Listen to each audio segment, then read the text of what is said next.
EMP warning, Trump's executive order. Welcome again, guys, to the Real World Prepper. I am he. If you like the content that you find on this channel, please go ahead and click that subscribe button. Also, in my About section, if you want to support this channel, go to my About section. There's a P.O. box there. There's also an email address there where you can contact me. You can send me snail mail. Any type of encouraging word or other support would be greatly appreciated. Now on with the video.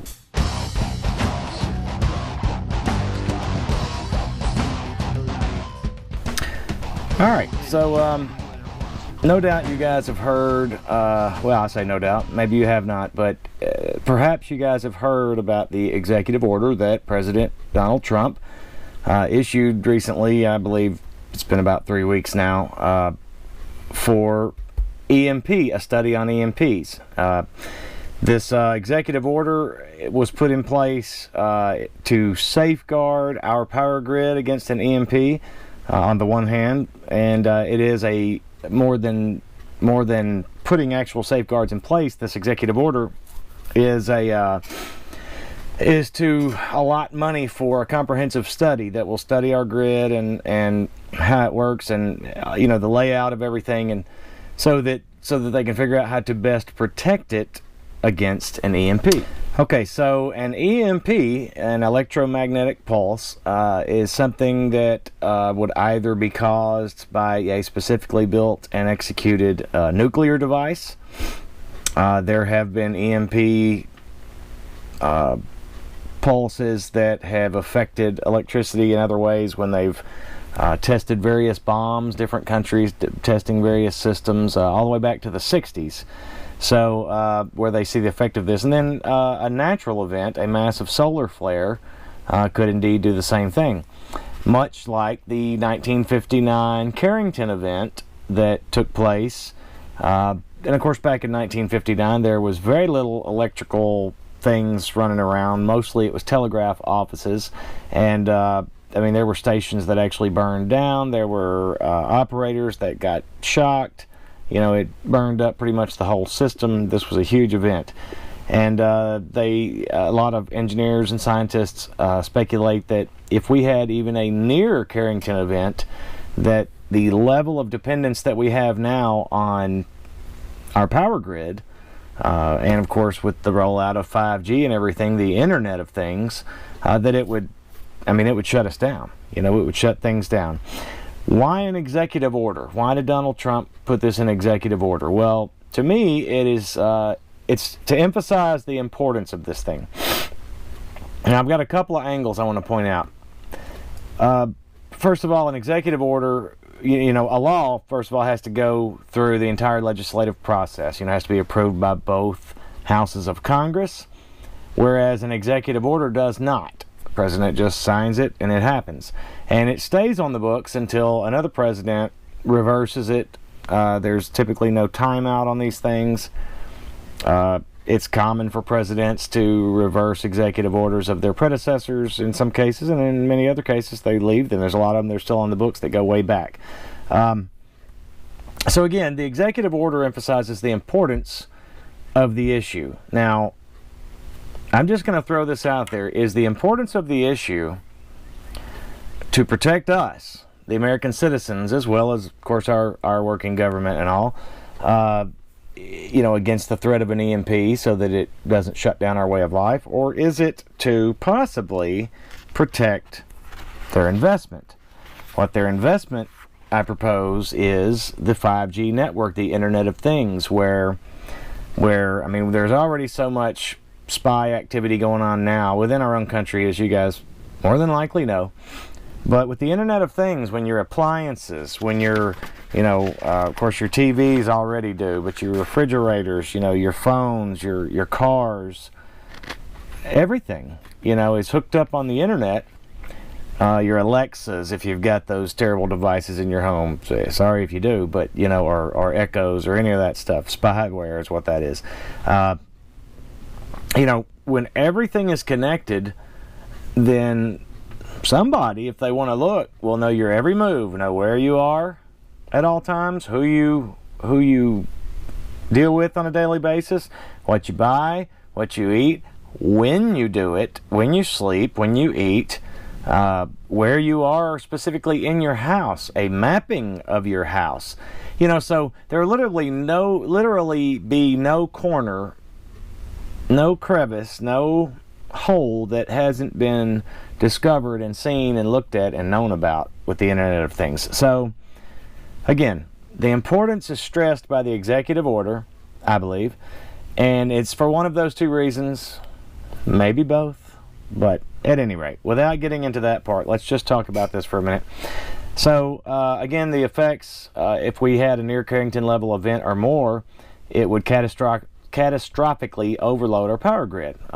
It would affect all industries, all of American life, hospitals, obviously police and fire, nuclear power plants.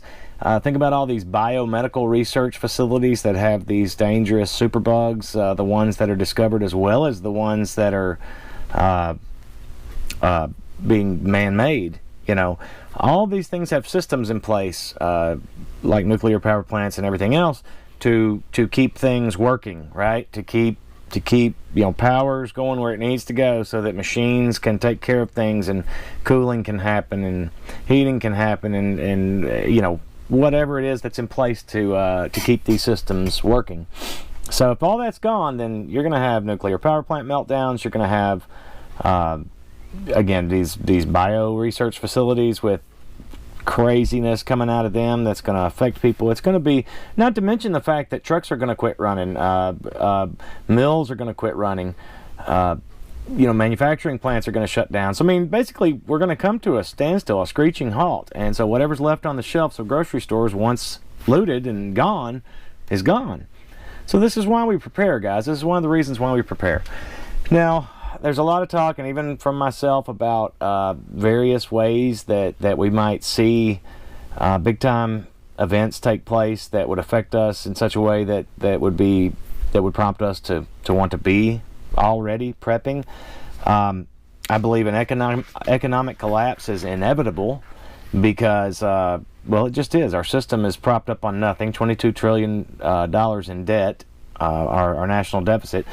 And if any event like this happened, if war came to our shores, which I doubt, from another country necessarily, I could be wrong, but if war came to our country, that's going to shut us down economically. If martial law is declared, that's going to affect us economically. If an EMP takes place, that is without a doubt going to shut us down economically and otherwise. So this is a very important thing. That the best estimate for this executive order, for this comprehensive study, is 4 years before they can even begin to determine what some of the safeguards may be. And then, of course, it's going to cost billions and billions and billions to start putting some of these things in place. I do believe that they are serious, Trump and his administration, about it. And again, I can't decide on whether or not it is for our protection or for theirs, to protect their investment to have control over the population through all these means of spying. Because 5G, it's a smart grid. It compounds this issue, because everything, we're more technologically dependent now than we are ever before. So again, the executive order will mainly be for for R&D, research and development, and it will really, the executive order itself will really have little effect in the event of an actual EMP. All right, so I want to read you some excerpts from the actual executive order. Bear with me uno momento. All right, it is the policy of the United States to prepare for the effects of EMPs through targeted approaches that coordinate whole-of-government activities and encourage private sector engagement. The federal government must provide warning of an impending EMP, protect against, respond to, and recover from the effects of an EMP through public and private engagement, planning, and investment, and prevent adversarial events through deterrence, defense, and nuclear non-proliferation efforts. To achieve these goals, the federal government shall engage in a risk-informed planning prioritize research and development to address the needs of critical infrastructure stakeholders and for adversarial threats. Consult intelligence community assessments. Okay, so again, just an excerpt from the executive order, and it's pretty clear, in my opinion, from the executive order how serious this is. And again, whether it be for their protection or ours, that's what it is. People have been advocating for this type of EMP attention for years. There have been various commissions that have been assembled over the past decades, pardon me, to bring these conclusions to the forefront, to come up with some conclusions. Scientists, engineers, and even lay people are now keenly aware more than ever of our power grid's vulnerabilities, okay? So it is no secret. It would lead to a complete societal collapse, people. Economics, again, would not be safe, nor would any other sector of our modern life. So, all this new attention, I say new attention, it is. It's kind of a new attention being brought to this. It was a fringe thing to be talked about, I think, at one time.